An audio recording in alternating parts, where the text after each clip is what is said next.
Okay. So, hello, Vanessa. Hello. How are you all?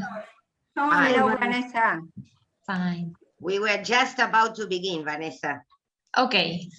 Great. So, talking about New Ireland, he ought to go and get a new dog, so he ought. Remember that the citizen is always with this dirty dog, no? Mangy ravenous brute. Poor dog, no? Mangy ravenous brute, sniffing and sneezing all round the place and scratching his calves. And round he goes to Bob Doran that was standing half, a half one sucking up for what he could get. So of course, Bob Doran starts doing the bloody fool with this. Give us the paw, give the paw, doggy, good old doggy, give the paw here, give us the paw. No, so playing with the dog, dame la patita, see? All right. Bloody end to the paw, hit paw, and Alf trying to keep him from tumbling off the bloody stool atop of the bloody old dog, and he talking all kinds of drivel about training by kindness, and thoroughbred dog, an intelligent dog, give you the bloody pip. So the policeman, Bob Doran, is trying to convince the citizen that the dog should be trained by kindness, he says, no? And that give you the bloody pip to make the dog do something and then give the dog something in return, no? Then he starts scraping a few bits of old biscuit out of the bottom of a Jacob's tin. Jacob's tin eran las latas de galletitas, como había antes, ¿sí? He told Terry to bring. Gob, he galloped it down like old boots, and his tongue hanging out of him a yard long for more. Near ate the tin, and all hungry, bloody mongrel. Yes, so the dog is also a representation of all these people, because the dog is ill-educated, dirty, scratching because he has leaves, tiene pulgas. The dog is hungry, so the dog is like the owner and like the other members of the group, no? A disaster. And the citizen and Bloom having an argument about the point. The brothers Shears and Wolf Tone beyond on Arbor Hill and Robert Emmett and Die for Your Country. So in this case, Bloom starts an argument, a discussion with the citizen in connection with the Irish nationalists.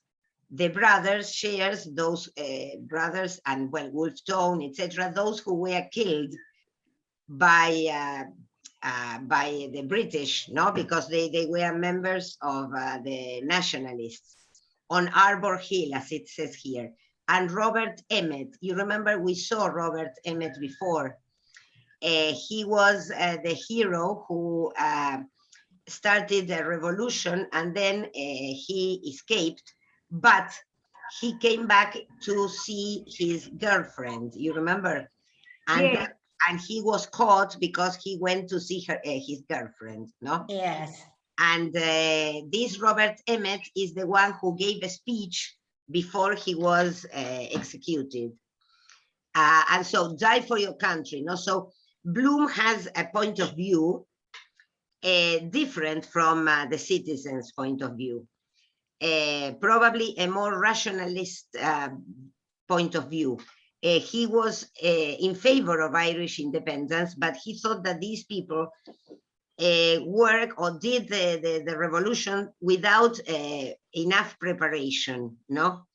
And well, they failed because of this. This is probably Bloom's point of view. And the citizen, of course, is a fanatic. And the Tommy Moore touch about Sarah Curran, and she's far from the land. Sarah Curran is Emmett's girlfriend, and she's far from the land because something, a kind of an anecdote, but this is rather strange. After Robert Emmet's execution, I don't remember if it was 2 or 4 years later, she married. It is 3 years later. 3 years later, she married a British citizen. Yeah. So, yes, so that's why.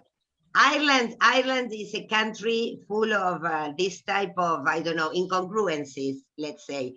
That's why I always thought when I studied Irish history, because I taught English at an Irish school years ago, no? And one of the subjects was history and the history of Ireland. And when I studied the history of Ireland, I always found similarities with our country. Not because of the story and the history itself, no, but because of the situations. The situations are similar in that sense, no. This type of Parallelism. yes, because they have a similar temper. They always make mistakes of this type. They go back and back again, no. The repetition of the situations.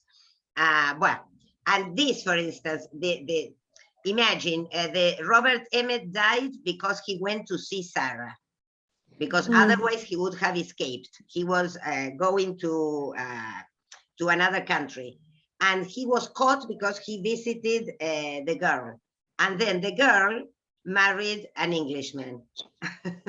Yes. So Yes. it's Yeah. well, that's why it says she's far from the land.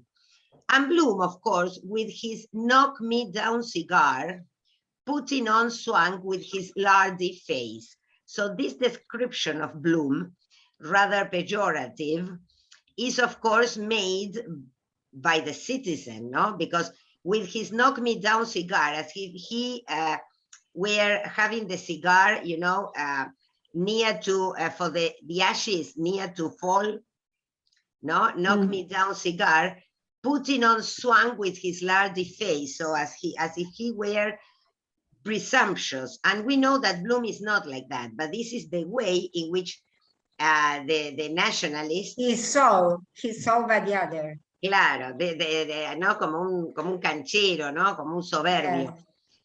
Phenomenon. The fat heap he married, look at this, the fat heap he married. This is Molly, no? The fat heap he married is a nice old phenomenon with a back on her like a ballet. So apparently her ass is big. Her ass is big. it's big. With the back on her like a ballet, no? Como time they were stopping up in the City Arms. Peter Burke told me there was an old one there with a cracked Luther Hammond of a nephew, and Bloom trying to get the soft side of her, doing the mollycoddle playing bezique to come in for a bit of the wampum in her will, and not eating meat of a Friday. Well, what happened? You remember that when Bloom and Molly were recently married, they lived for a time at the City Arms, a kind of hotel or pension, the City Arms. And at that time, in the same place, there was a lady who lived there, an old lady. And so the citizen says that somebody told him, well, in this case, Burke told him, that there was an old one, an old lady there with a cracked Lutheramon of a nephew. Claudia is coming. How nice. A ver.